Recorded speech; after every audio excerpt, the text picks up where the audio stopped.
Good morning and welcome to Saturday's Join the Dots. Now this is recorded Friday morning, so again I won't have the end of week market news, although I see silver after a choppy day yesterday when it fell about 2% on Thursday, it rallied overnight and we're back up to 58.20 again on the Friday morning.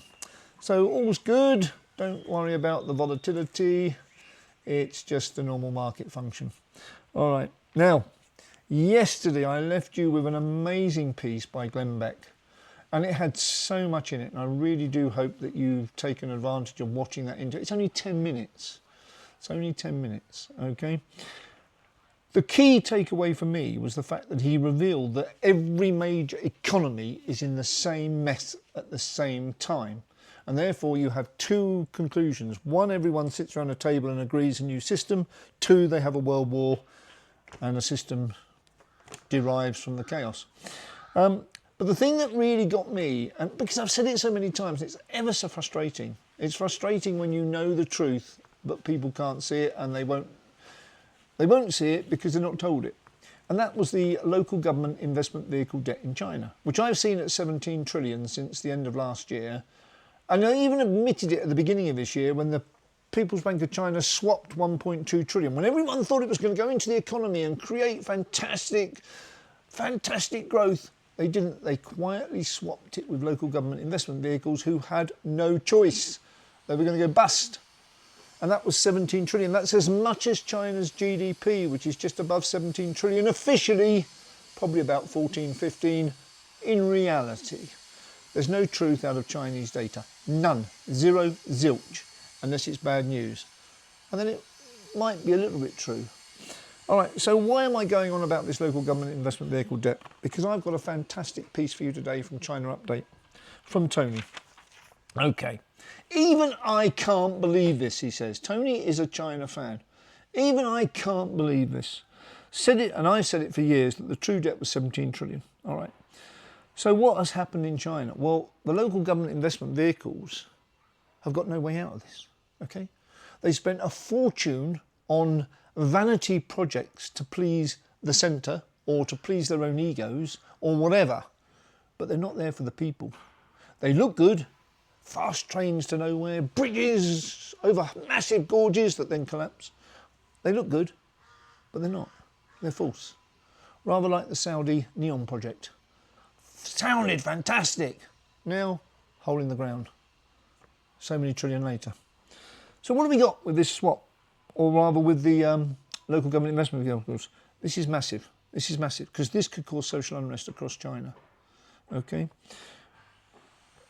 Local government investment vehicles are now working with financial agencies to create a subprime. Now, I'm not even going to call it subprime because it's not even qualified for being a subprime. Shouldn't be anywhere near it. It is a total disaster. Total disaster. 17 trillion of debt with no way out, no cash flow. It doesn't generate anything. Okay. They might claim in a 50-year plan that it has some sort of payback period. No, it doesn't. Okay, it's a vanity project to impress whoever. Okay, so now they're wrapping these LGIV debts, these local government investment vehicle debts up, and they're selling them into a market at between 8 and 10%. To whom? To the Chinese public, which is why I feel this could be lighting the fuse on a social disaster and chaos and revolt. Okay, they're selling these as junk debt to regular people with an implied government guarantee. Because it's local government, the implication, never said, not written down, is that the government guarantees it. They don't, and they won't. And they are actually, this story has been released by an official government body because there's, if a Chinese official, CCP official government body releases a story that is horrendous, you know it's 10 times worse, and you know that they're trying to head off something that could be just totally disastrous. So the bank rates in China at the moment are zero. They've reduced them several times over the last year. I think it's 4 times. Because they can't afford to pay them. Because they've got no income.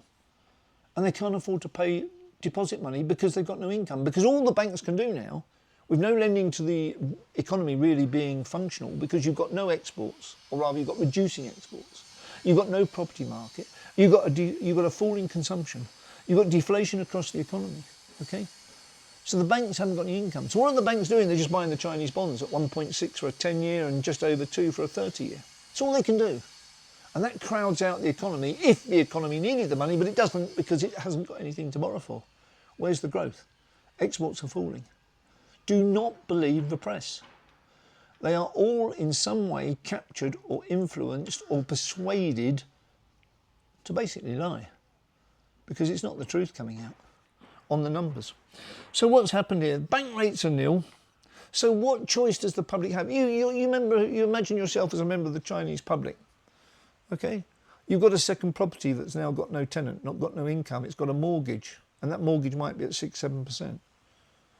Okay, and now you can't put your money in the bank if you've got any money because it pays you nothing. So now you're going to be teased and tempted by local government assumed or implied government guaranteed debt at 10%. You're going to take it. But what's the consequence? It's just delay and pray. It's extend and pretend by the local government investment vehicles. They're not going to generate any income. None of these projects generated income because they needed the economy to keep on growing for those projects to create a productivity advantage that could be turned into cash flow. There's none there. There's none there because the economy is contracting. Forget the 5% growth. It's an illusion. It's a lie. It's not an illusion. It's a lie. Okay? So this is a state-run expose, and it tells you the local government vehicles are desperate. And now, of course, you've got the government looking for culprits to blame about if things go wrong. So these local government investment vehicles fit into that little box of culprit. So I'm going to link this piece for you. It's Tony on China Update. Please watch it. Please watch it. It's ever so powerful if you think through the consequences, because at the end of the day, the people are going to be, well, they're going to have their money stolen, effectively. Okay? The second link I'm going to get, this is so important, so I've spent a lot of time on it, I apologise. Number 2, link 2, the $100 silver window is closing. Now this is a fantastic piece. And we've seen this guy before, and it looks like an AI generated piece. But it's called, let's have a look, it's called the $100 silver window is closing. Banks stopped selling. Yes, they have. In South Korea, the major 4 banks all stopped selling silver about a year ago. Okay. Now what this piece does, it goes through the history of silver booms. Then it has a story about the ETFs. And I had a question yesterday from a client on this site asking about why not ETFs, because you're having to pay VAT on silver. The bottom line is that in every single ETF prospectus, you will find a clause that says they have the right to settle in cash. Okay?